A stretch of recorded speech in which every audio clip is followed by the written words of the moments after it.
Grabe, sobrang valuable nito. Pwede niyo itong i-binge watch again and again and again. Binge listen again and again and again before the board exam. And with that, Marlo, quick ano tayo, like just a quick fire round. Okay, So G. like may tatanong ako tapos you just say like one word or like one phrase. Game. Yes, ready na siya. Welcome to Mindset Magic with Mika, where we unlock clarity, courage, confidence, creativity, and connection so you can show up as your most expressed, most aligned, most unstoppable self. If you are ready to shift into your main character energy and design a life that feels as good as it looks, you're in the right place.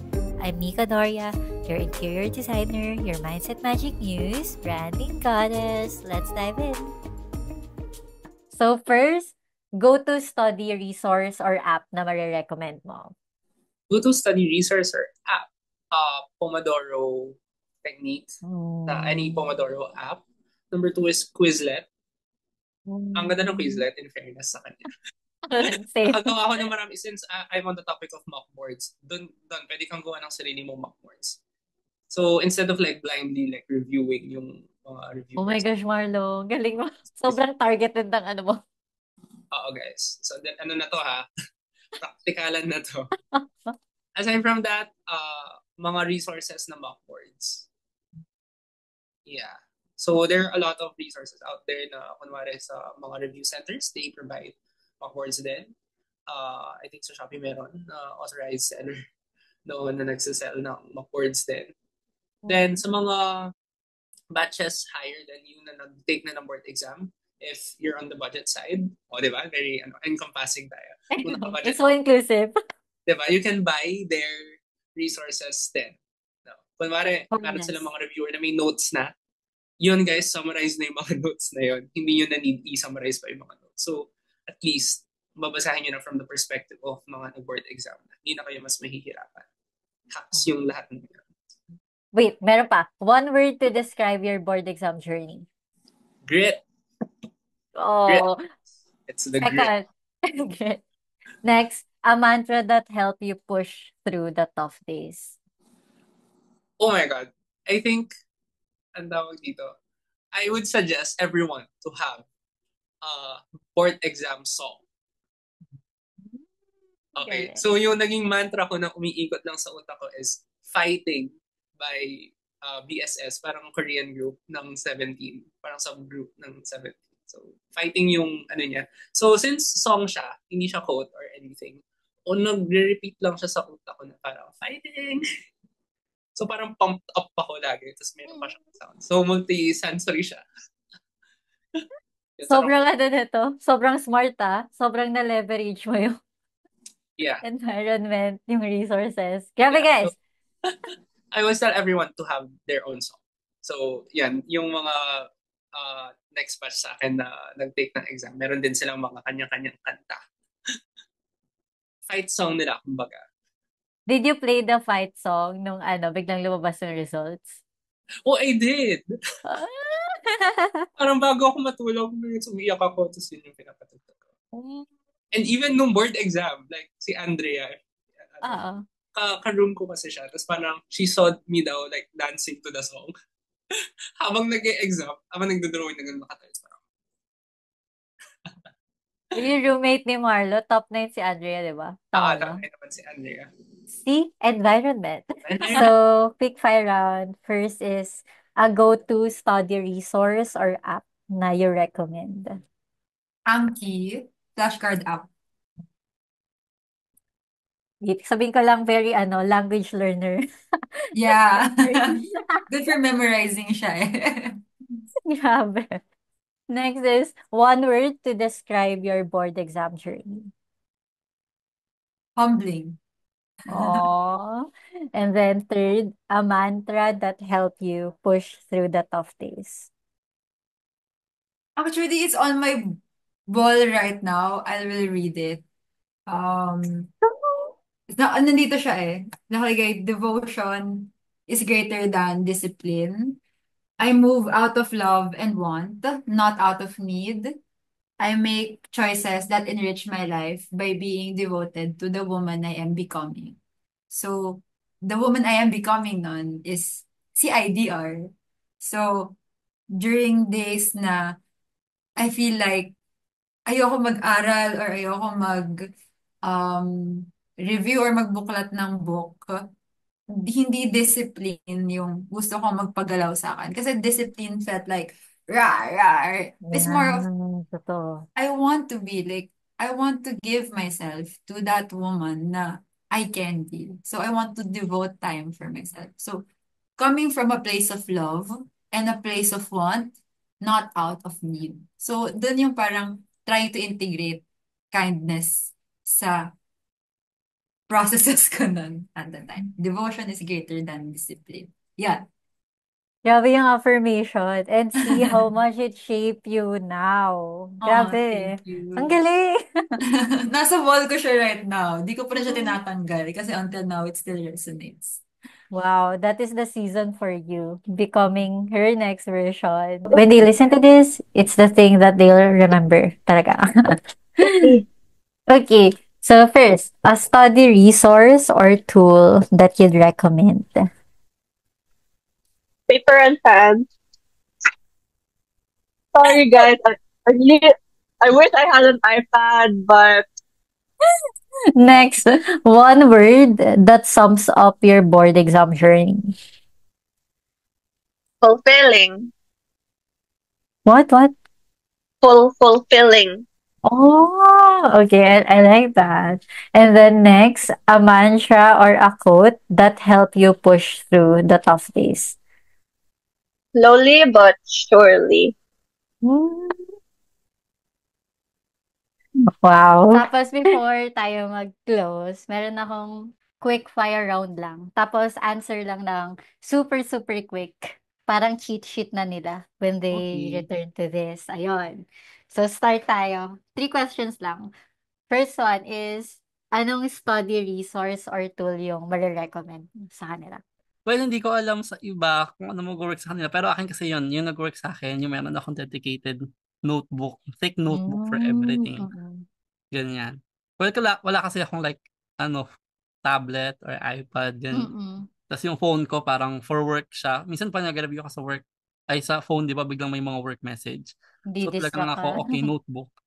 Ganyan. Oh, ang ganda nun. Next is, one word that sums up your board exam journey. Eye-opening. Mm. Parang gusto ko tanungin bakit. Sabi Actually, nasa buong episode na yung yung sagot, guys. Oo. Oo, ang ganda.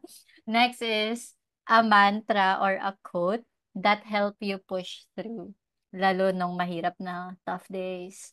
Okay. Meron akong na-quote, nakitang quote noon, mga a week before mag-start yung review session. Maganda siya nakitap sa akin. Sabi doon man cannot discover new islands unless he has the courage to lose sight of the shore. So, you will never know kung kaya mo ba or hindi unless maka-courage ka to really take that step, to swim, to leap. Ang galing, sobrang align siya sa sinabi mo kanina na hindi mo naman nga malalaman. So, might as well do it now. Naano ako, parang nagmamarinate ako sa sa nare-receive kong info. Kaya nga eh. Imagine mo if may ganito tayo dati nung nagpe-prepare tayo, di ba? Parang, Oo. grabe. Ito Binge sana ipe-play listen. natin habang naliligo, no? Yung mga ganito. Oh! Totoo. Well, yun na yung intention namin ngayon. So, may idea na kayo. Pwede kayo makinig na to habang naliligo. I'm so sure na meron silang takeaway from this. Na yun na lang at yun yung iisipin nila. The Yes. moment you hear it, your body knows it's what you need. So, guys, don't feel pressured if maraming strategies na nabigay. Just remember. Yeah, Just familiarize remember to yourself. familiarize. Yeah. Balik sa sarili. Tama. Oh my. So, quick fire round tayo, Jam. So, for this part, one word or short phrase yung answer. Ready? Mag-overthink. Gut feel. Sabi mo, gut feel. Paki-activate yung gut feel ko dito. Ito yun. Ito yung light strokes muna. Oh my God. Okay, game. Okay. Okay, game. A go-to study resource or app na you'd recommend? I'd say manual pa rin. Natetempt ako magtanong mo. Ay, wait. I have one app pala that I use. Focus Oh. Plant. So, it's a Pomodoro Oh. timer. It's my only app that I use na helps me. Grabe, simplicity builds mastery. I love it. Okay, next. One word to describe your board exam journey. Humbling. Okay. Lastly, a mantra that help you push through the tough days. By faith. It's our, battle cry. Even to the very end. May video pa kami doon. Para, how are you gonna top the board? Are you gonna top the boards? We don't know. How are you gonna do it? By faith. Parang ganun lang. Grabe, goosebumps. Yeah. Grabe, Jam. Yeah. Wow, super, super grateful again and again for this opportunity. Grabe. Yeah. Camera shy pa And ako. oo nga eh. I'd also want to celebrate Jam for like really giving us this opportunity na recorded po with Oh my video. gosh. Thank you. Grabe. Yeah. Thank you for making this so relaxed and fun and conversational. You're such a good conversationalist. Thank you, Jam. You are too. Grabe, sobrang juicy ng everything and like the flavor you brought into this. And of Yeah. course, para sa mga listeners who want to connect with you, how can they reach you? Through IG na lang. My IG is Jumbrella. With a double A sa dulo. Ganyan.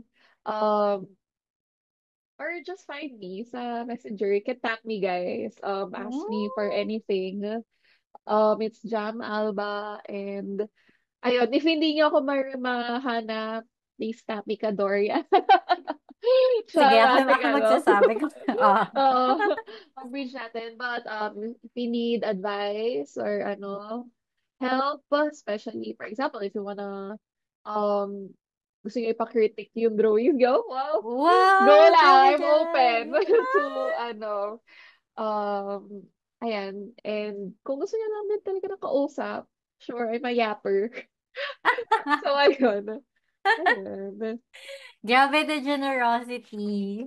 It's Yeah, and it's my, here. pay it forward, for Oh.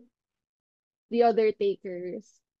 And I wanna Wow. share din na sana ma-feel nila yung same feeling that I had. Or maybe better, na they had their also, ma-enjoy nila in their own unique way yung idol journey nila. Yes.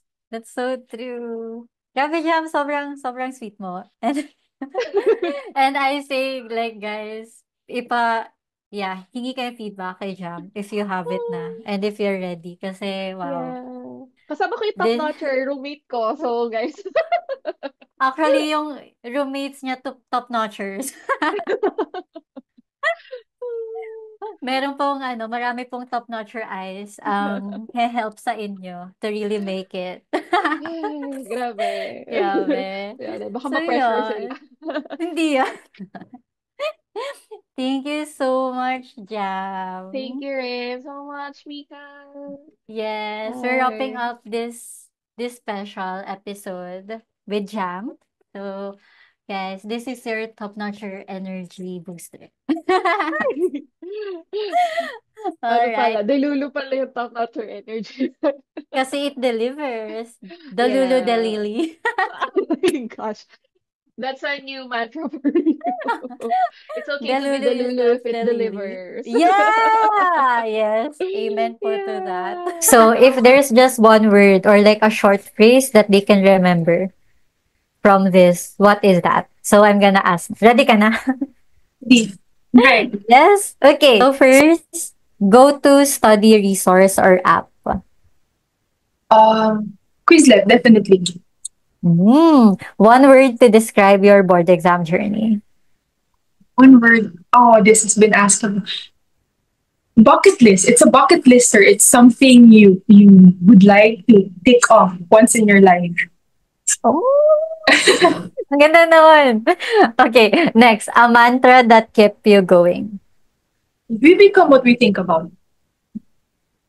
Grabe. She went from spiritually challenged to manifestation. Is real. Oh, real quick. Diretso lang, yun na. Oh. So if they could remember one thing, let it be this. Wow. Okay. Let's start. A go-to study resource or app you recommend? Shopee. Get all the reviewers from Shopee. Important. One word to describe your board exam journey. Tiring. Tanggapin niyo na. So real. And then a mantra that help you push through the tough days. Mantra. Do your best. Just try and do your best. Really. Oh, I really like how it's so grounded and like full on Yeah, kasi anime. very. But then kasi it's easy to say after na we've taken it na, no? Akala mo naman ang chill ko nung board exam season ko. No, Yeah, that's not the Andrea looks so case. chill. Hindi, girl. Yeah. It's the facade. Pero I will say talaga, just do your best. Kasi honestly, some people, they don't put that much effort in the board exam. Pero sobrang parang when they don't pass, they're so sad. So parang have the confidence na I did my best. And then if it's not for me, at least you tried. Na parang you're going to gain or earn something then just because you did your best, honestly. Oh, that's so important. Grabe. Oh, I like hearing that. Oh.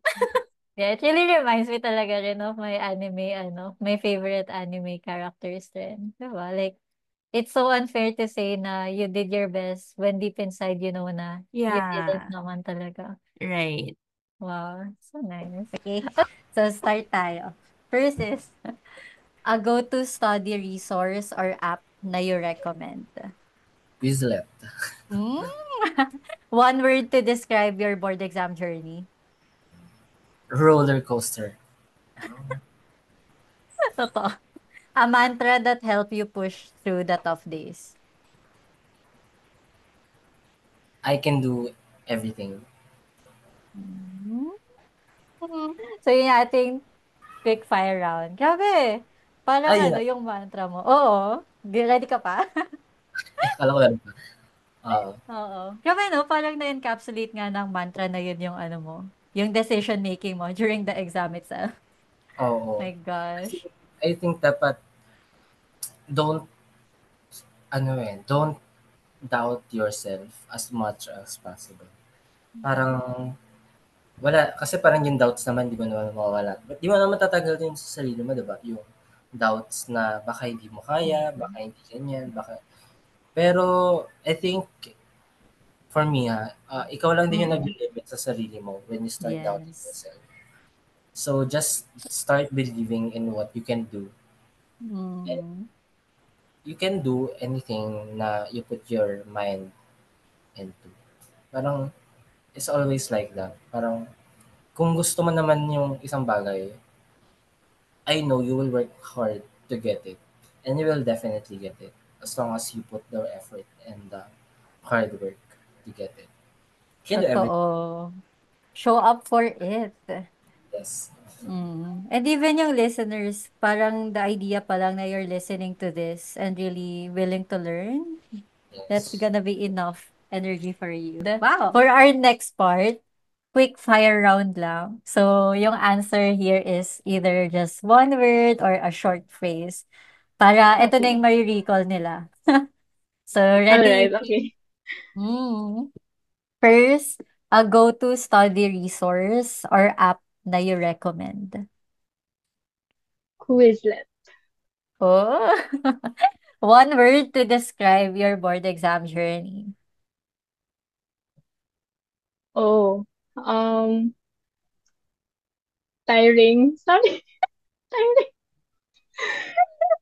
Sure na ba Yeah, to? let's be real, it's tiring. From the top one. It's valid, guys. Okay. Third, a mantra that helped you push through the tough days. Mm, lend a hand. Oh, ganda. And this is Yuki lending a hand to our future IDRs. Grabe. Oh, thank you so much, Yuki. That's a wrap for today's episode. I hope these insights gave you clarity, courage, confidence, and peace as you prepare for your own board exam journey. Until next time, trust yourself, take up space, and keep going. You got this. You are the main character of your life. If this episode sparked something in you, share it with a friend or tag me at Mikadoria on Instagram. I'd love to see how you're stepping into your magic. And if you're loving the podcast, please leave a review. It helps more visionaries, achievers, and creatives like you find this space. And as always, let's shift into our main character energy together. Keep shining, keep creating, and I'll see you in the next one.